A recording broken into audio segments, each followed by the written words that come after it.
Have you ever felt like people say one thing but mean another? Like there's a hidden story behind every smile, every silence, every word left unsaid? You already understand more than you realize. You just haven't learned how to read the signs yet. Because every person, no matter how guarded, leaves small traces of who they truly are. And Nietzsche's 18 timeless truths will show you how to notice those clues and uncover what they really mean. This is a skill no one teaches, but once your eyes open to it, you'll never see people the same way again. But this isn't a quick list or shallow advice video. It's a deep, structured breakdown made of 3 powerful parts, each one building upon the last. If you skip ahead or miss any piece, you'll lose the insight that makes the entire message come alive. Stay with me, because by the end of all 3 sections, you won't just understand others, you'll understand yourself in ways you never imagined. From childhood, we're taught to trust what people say. Words become our main currency. But Nietzsche warned us not to be fooled by language, because most people don't speak from truth. They speak from defense, from pride, from fear. The surface of a person's personality is never the real self. It's armor. The person who seems endlessly kind might not be kind at all. They might just be terrified of being disliked. The one who appears strong and unshakable might actually be falling apart inside, hoping no one sees through them. The most misleading thing about human nature is that people often have no idea they're doing this. Most of us are actors performing in a play we didn't choose. Our smiles, our tone, our opinions, all are shaped by what once kept us safe.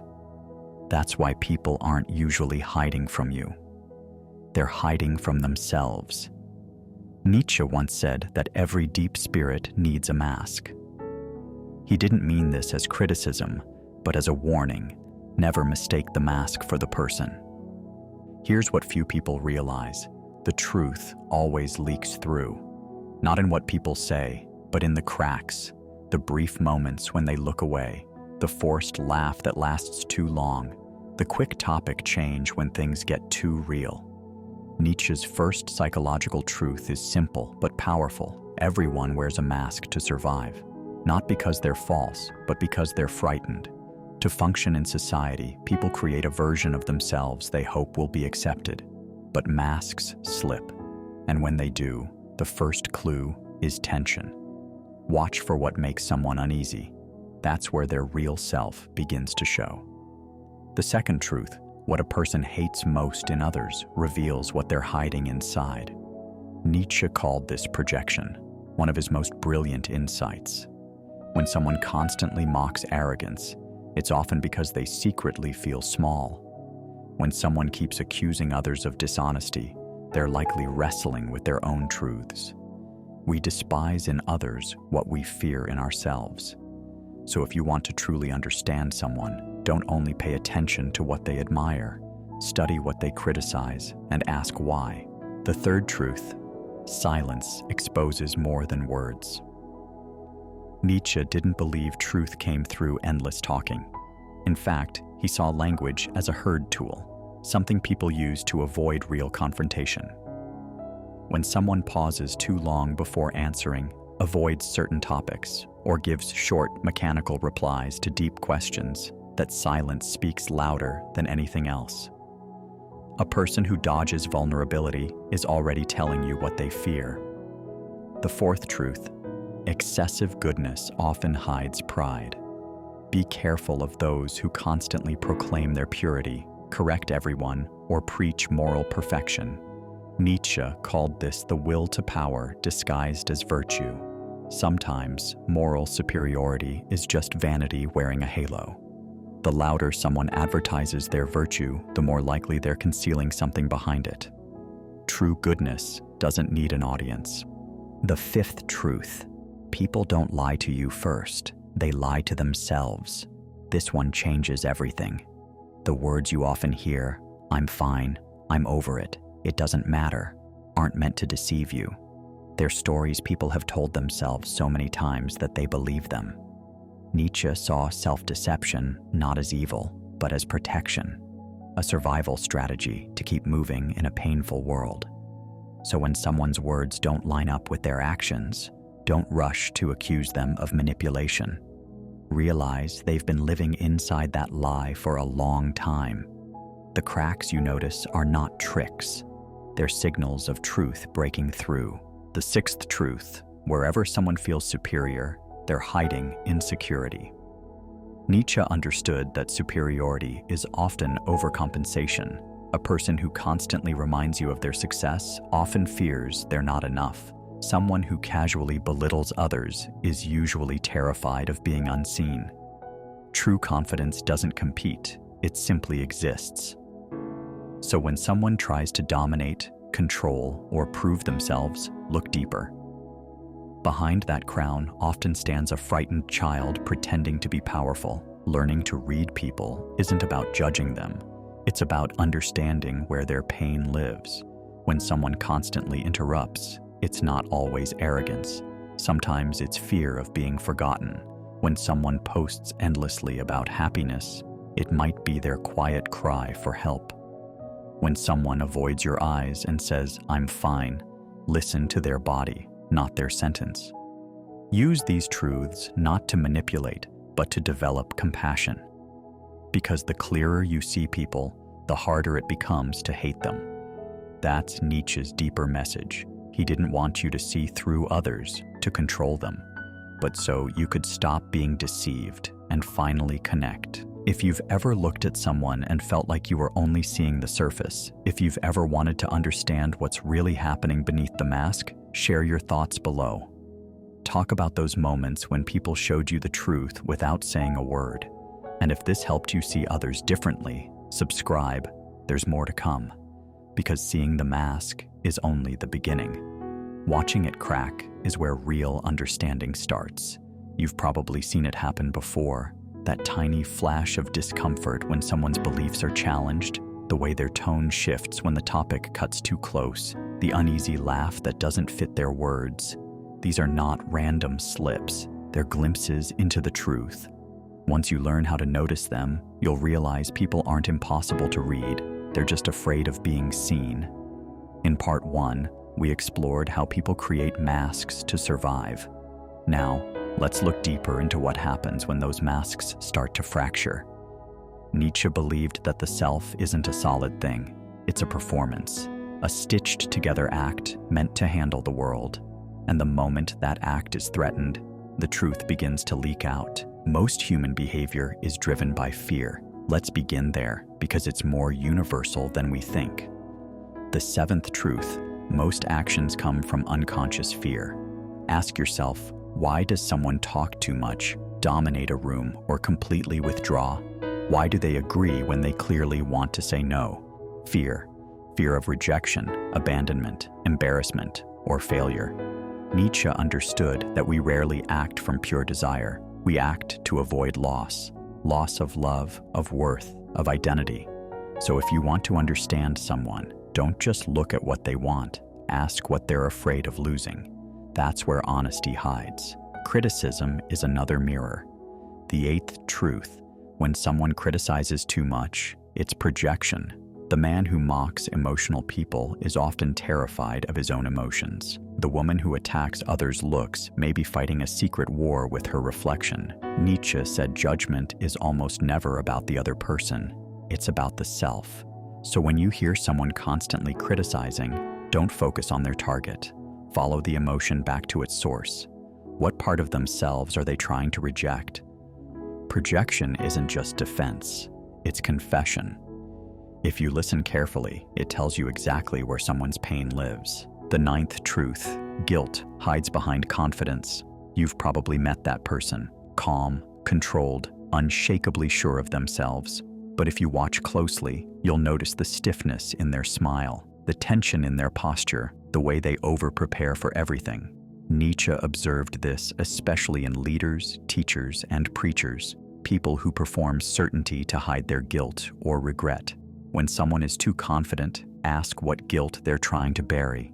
Maybe it's a mistake, maybe a lost part of themselves. Real peace doesn't have to act perfect, so when you meet someone who seems untouchable, don't be impressed, be curious. And finally, exaggeration always gives truth away. This last insight is quiet but powerful. Once you notice it, you can't ignore it. The person who constantly says, "I don't care what anyone thinks," usually cares deeply. The one who repeats, "I'm completely over it," rarely is. The louder someone tries to prove something, the more likely they're fighting against the truth of what they feel inside. Someone who insists they are always happy usually isn't. Overstating emotion is often a clue.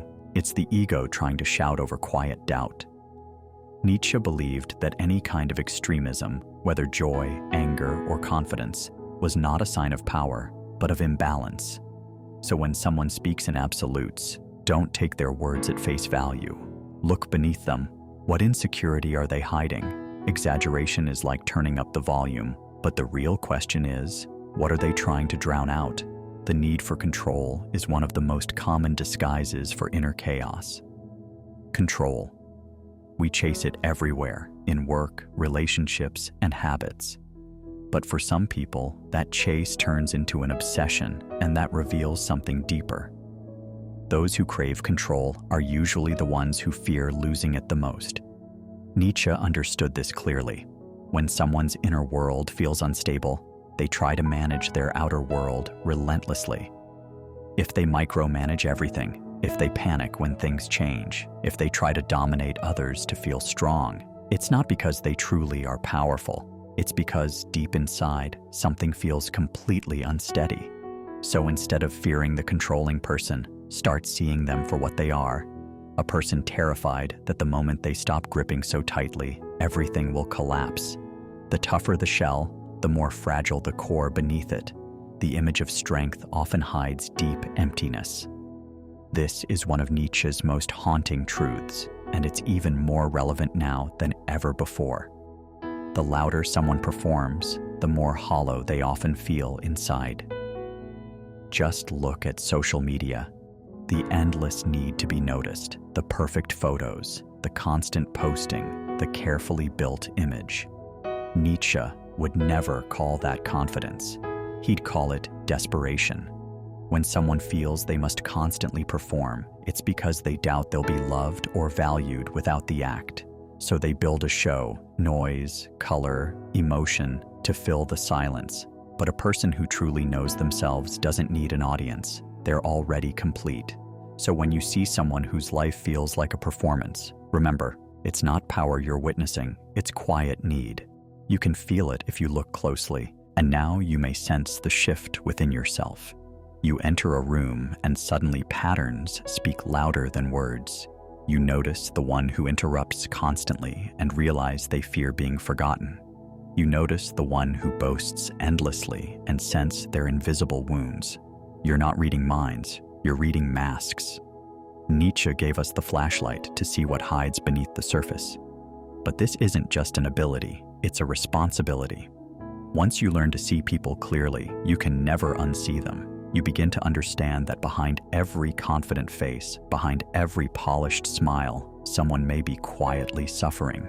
Learning to read people is not about gaining power over them, it's about offering compassion. When you can see the child behind the critic, the fear behind the bully, the guilt behind the arrogance, you don't become weaker, you become unshakable. If this part opened your eyes, wait until the next one, because in the final part, we peel away the last layer. We explore how people's earliest wounds appear in their adult personalities, how their envy, their silence, their hunger to be remembered all reveal the truth of their soul.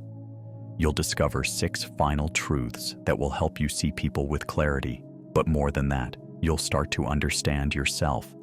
Something inside you has already begun to change. You no longer just see people, you read them, not as villains, not as victims, but as human beings doing their best to survive with masks they never chose. But this journey isn't over yet, because behind every behavior, there's a belief, and behind every belief, there's an old wound.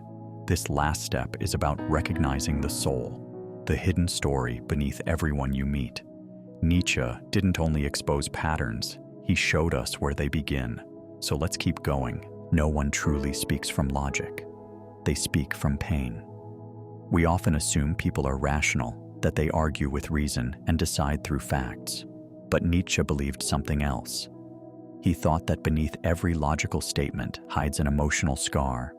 When someone says, "Love isn't real, it's just an illusion," they aren't stating truth. They're guarding a wound. People shape their beliefs around what hurt them, then defend those beliefs with logic. So if you want to understand someone's worldview, don't just ask what they think. Ask what broke them. Ask what they're afraid of feeling again. Ask what moment they never want to relive. That one shift changes everything. It moves your focus from, "Why are they saying this?" to, "What are they afraid might happen again?" Then, suddenly, their arguments stop looking like attacks and start looking like shields. You stop reacting, and you start understanding. The way someone responds to weakness shows their real power. If you want to know a person's character, don't watch how they treat those above them. Watch how they treat those who can't fight back. Nietzsche believed true strength is not in domination, but in restraint. When someone mocks another's vulnerability, it's because they're scared of their own. When someone punishes mistakes harshly, it's often because they were never allowed to make any. When someone always wins but leaves others bleeding, they're still fighting old battles inside. But the person who can face weakness without judging it, who can sit beside pain without needing to fix or flee it, who can forgive when they could destroy, that person has already won their inner war. So when you want to understand someone, give them a moment where kindness is optional. Their choice in that moment will reveal their soul. When someone fears being forgotten, they start chasing attention. Have you met someone who always has to be noticed? Every story they tell, every room they walk into, every outfit they wear screams, "See me." It can look like confidence, but Nietzsche saw the truth underneath. The hunger for attention comes from a deeper fear, the fear of being invisible, of leaving no trace, of living and dying without being remembered. So people make noise, not because they love it, but because they can't bear silence. The child who once felt unseen grows into the adult who overcompensates. They don't ask for love directly. They demand it indirectly through performance, drama, or chaos. So when someone seems too much, don't rush to judge. Ask yourself what they fear will happen if they're not enough. Because attention-seeking is rarely vanity. It's often a cry for connection. Often, the person someone attacks is the one they secretly envy. This was one of Nietzsche's boldest truths and the hardest for most to admit. People don't always lash out because of hatred. Sometimes they attack because they admire, but can't bear to face the part of themselves that feels small in comparison. Criticizing is easier than admitting admiration. So the person who mocks confidence, belittles success, or gossips about someone free and joyful isn't necessarily cruel. They're hurting. To see someone embody a part of yourself that you abandoned is painful. It reminds you of what you lost. So instead of celebrating others, we sometimes destroy them. But envy is only unspoken desire. It's the soul whispering, "I want that too, but I don't believe I can have it." If you can recognize this pattern in others, you stop taking things personally. If you can see it in yourself, you free your heart. People don't act from beliefs, they act from their childhood. You've heard people say, "No one really changes." Nietzsche would say, "They repeat." We replay the roles we were forced to play, the fears we were trained to carry, the relationships we never healed. The child who was never heard becomes the adult who never listens. The one punished for feeling becomes detached and logical. The one who had to earn love keeps performing for it, even when it's unhealthy. People think they act on principles, but they're just reenacting the past. So if you really want to understand someone, don't just ask who they are, ask who they had to be. Because behavior is biography, and every adult still carries a child inside, waiting to feel safe. People's patterns are confessions, if you learn how to listen. This final truth changes everything. Most people don't know how to express pain directly, so they reveal it through habits. The one who disappears when things get serious, the one who works endlessly to avoid silence, the one who flirts with everyone but connects with no one. These are not random actions. They are unspoken stories. Each one is saying, "This is how I protect myself. This is where I was hurt. This is what I'm afraid to repeat." Nietzsche believed that if you listen beyond words and watch the patterns, you'll hear the truth before anyone says it. And when you do, everything shifts. You stop taking things personally. You stop judging. You begin to understand. You become a mirror instead of a weapon. You become someone who sees and still chooses grace. That, more than any tactic, is true strength. Because when you read people deeply, you're not just learning about them, you're remembering yourself. Now pause and reflect. Every truth we've explored wasn't only about others, it was about you too. Your patterns, your fears, your childhood echoes. The clearer you see people, the clearer you see yourself. This isn't an ending, it's the beginning of seeing differently. Nietzsche didn't want us to just analyze others. He wanted us to awaken, to realize that what we criticize in others is something we carry, and what we admire is something we long to express. If you've felt seen through these words, if you've recognized someone's mask or your own, share which truth struck you deepest. Let's create something real together, in a world overflowing with masks.